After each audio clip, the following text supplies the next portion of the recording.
Install Android 13 on Redmi 5 via LineageOS 20. Please check the description for important notes and all the download links. First download ROM and GApps packages, then transfer the downloaded files to the phone storage. Link is in the description below. Step 2. Boot your device into TWRP recovery.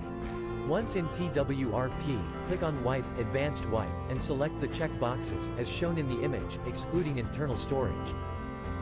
Step 4. Swipe the button to wipe the device. Step 5. Go back to the recovery main screen, and tap on the Install button.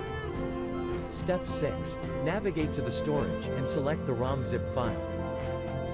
Step 7. Finally, swipe the button on the screen to install ROM file. Step 8. Flash the GApps zip package, in the same manner. Step 9.